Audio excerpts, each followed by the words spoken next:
बिस्मिल्लाहिर्रहमानिर्रहीम। शुरू करता हूँ अल्लाह के पाक नाम से जो बड़ा मेहरबान नायत रहने वाला है। देखती आंखों और सुनते कानों को अस्सलाम वालेकुम। बहनों, भाइयों, दोस्तों और बुजुर्गों, आज की ये वीडियो मोहम्मद बिन कासिम की वादी सिंध की फतह की तारीखी अहमियत को बयान कर रहे हैं। हम इब्तदाई इस्लामी तौसी में इस अहम वाक़े के स्ट्रेटेजिक तब्दीलियों, सकाफती तबादलों और देर पा असरात को बयान कर रहे हैं। बराए करम हमारे साथ रहें और वीडियो को आखिर तक देखें, क्योंकि हम इस फतह की पेचीदगियों और खित्ते की तारीख पर इसके असरात को बयान कर रहे हैं। और वीडियो अगर अच्छी लगे तो अपने दोस्तों को शेयर करें ताकि वो भी इन मालूमात से मुस्तफीद हो सके। हज्जाज ने इस मुहिम में दूसरी मुहिम से ज्यादा एहतियात और मनसूबाबंदी की थी। अल हज्जाज ने मोहम्मद बिन कासिम को 708 और 711 के दरमियान मुहिम की कमान दी, जब वो सिर्फ 15 से 17 साल के थे, बजाय इसलिए कि दो साबिक अमवी कमांडर सिंध के हुक्मरान राजा दहर को कज़ाकों को रोकने में नाकामी पर सजा देने में कामयाब नहीं हो सके थे। सिंध की साल से मुसलमानों के जहाज रानी में खलल डालने से अल हज्जाज ने कूफा से इस मुहिम की रगनानी मोहम्मद बिन कासिम के साथ बाकायदा रिपोर्ट्स की सूरत में की, जिसके लिए खसूसी कासद बसरा और सिंध के दरमियान तैनात किए गए थे। मोहम्मद बिन कासिम की क़यादत में शिराज से रवाना होने वाली फौज में 6000 शामी घुड़सवार और इराक से आए हुए मुवाली सिंह मौला गैर अरब मुस्लिम अजाद के दस्ते शामिल थे। सिंध की सरहदों पर इसके साथ एक पेशगी मुहाफिज और 6000 ऊंट घुड़सवार थे और बाद मकरान के गवर्नर की कुमक 5 मंजकियों के साथ समुंदर के रास्ते दरिया सिंध के मुंह पर वाक़या देबल मुंतकिल कर दी गई थी। जिस फौज ने बिलाकर सिंध पर कब्जा कर लिया, वो बाद में जाटों और मेडों के साथ साथ दूसरे बेकायदों के हाथों भी फैल जाएगी, जिन्होंने सिंध में अरबों की कामयाबी के बारे में सुना था।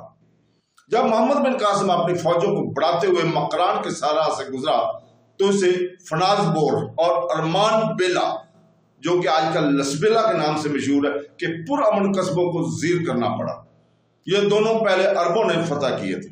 मोहम्मद बिन कासिम की सिंध मुहिम में पहला कस्बा देबल था, जिस पर हमला किया गया और अल हज्जाज के हुक्म पर इसने देबल पर इसके मकीनों या पादरियों को कोई चौथाई हिस्सा न देकर और इसकी अजीम मंदिर को तबाह करके बदला लिया। देबल से अरब फौज ने फिर शुमाल मशरक में नैरून और सादोसन 7 जैसे कस्बों को लेकर बगैर लड़ाई के मार्च किया। जंगी माले का गनीमत का 5वां हिस्सा गुलामों समेत हज्जाज और खलीफा को भेज दिया गया। इन शहरों की फतह निस्बतन आसानी के साथ मुकम्मल हुई। ताहम दरिया सिंध के दूसरी तरफ दहर की फौजों का मुकाबला अभी तक नहीं हुआ था। इनसे मिलने की तैयारी में मोहम्मद हज्जाज की तरफ से भेजी गई कुमक को दोबारा सप्लाई करने और वसूल करने के लिए नैरवान वापस आया। दरिया सिंध के मशरकी किनारे पर डेरे डाले मोहम्मद बिन कासिम ने सफीर भेजे और दरिया जाटों और किश्ती वालों से सौदा किया।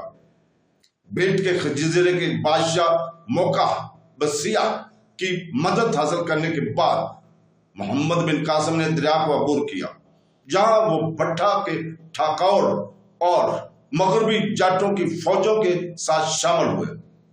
अरोड़ रोड़ी, जिसे आज कल रोड़ी कहा जाता है, में मोहम्मद बिन कासिम का मुकाबला दहर की फौजों और मशरकी जाटों ने जंग में किया। दहर जंग में मर गया, इसकी अफवाज को शिकस्त हुई और मोहम्मद बिन कासिम ने सिंध पर कब्जा कर लिया। जंग के नतीजे में दुश्मन के सिपाहियों को मौत की काट उतार दिया गया। हालांकि कारीगरों, ताजरों और किसानों को बचाया गया था और दहर और इसके सरदारों, शहजादों की बेटियां और माले गनीमत का 5वां हिस्सा और गुलामों को भेजा गया था। जल्दी दूसरे सूबों के दारुल-हुकूमतों बड़बड़ाबाद, अलोड़, अरोड़ की जंग और मुल्तान पर दूसरे शहरों के साथ कब्जा कर लिया गया, जिसमें सिर्फ मुसलमानों को हल्का नुकसान पहुंचा। मुल्तान हिंदू मजहब का एक अहम मुकाम था। आमतौर पर चंद हफ्तों या महीनों के मुआसरे के बाद अरबों ने तजारती घरानों के सरबराहों की मुदाखलत से ایک شہر حاصل کر لیا جن کے ساتھ بعد کے معاہدے طے پائے۔ لڑائیوں کے بعد تمام لڑنے والے مارے گئے اور ان کی بیویوں اور بچوں کو کافی تعداد میں غلام بنا لیا گیا۔ اور مال غنیمت کا 5واں حصہ غلام الجحاج کے پاس بھیجے گئے۔ عام لوگوں کے حوصلہ افزائی کی گئی کہ وہ اپنی تجارت اور ٹیکسوں اور خراج تحسین پیش کرنے کے ساتھ ساتھ جاری رکھیں۔ جدید دور کے پاکستان میں سندھ اور پنجاب کے علاقوں کی فتح اگرچہ بہت مہنگی تھی، لیکن یہ عموی خلافت کے لیے ایک بڑا فائدہ تھا۔ تاہم عرب مہمات کے دوران ہندو سلطنتوں کی طرف سے مزید فوائد کو روک دیا گیا۔ عربوں نے ہندوستان پر حملہ کرنے کی کوشش کی، لیکن انہیں 8ویں صدی کے اوائل میں گہلا خاندان کی شمالی ہندوستان کے بادشاہ بپا راول گرجارا پرتیمار خاندان کے ناگاباد کے جنوبی ہند کے بادشاہ وکرمادتیہ دوم کے ہاتھوں شکست ہوئی۔ کاٹھیا واڑ پر مزید مہمات کی ناکامی کے بعد عرب تاریخ نگاروں نے تسلیم کیا کہ عباسی خلیفہ المہدی نے ہندوستان کے کسی بھی حصے کو فتح کرنے کا منصوبہ ترک کر دیا تھا۔ تو دوستوں، بہنوں، بھائیوں، بزرگوں، کل ہم اسی وقت انشاءاللہ تعالی محمد بن قاسم کی عسکری اور سیاسی حکمت عملی کو بیان کریں گے۔ تو دوستوں، کل تک ہمیں اجازت دیں۔ اللہ حافظ۔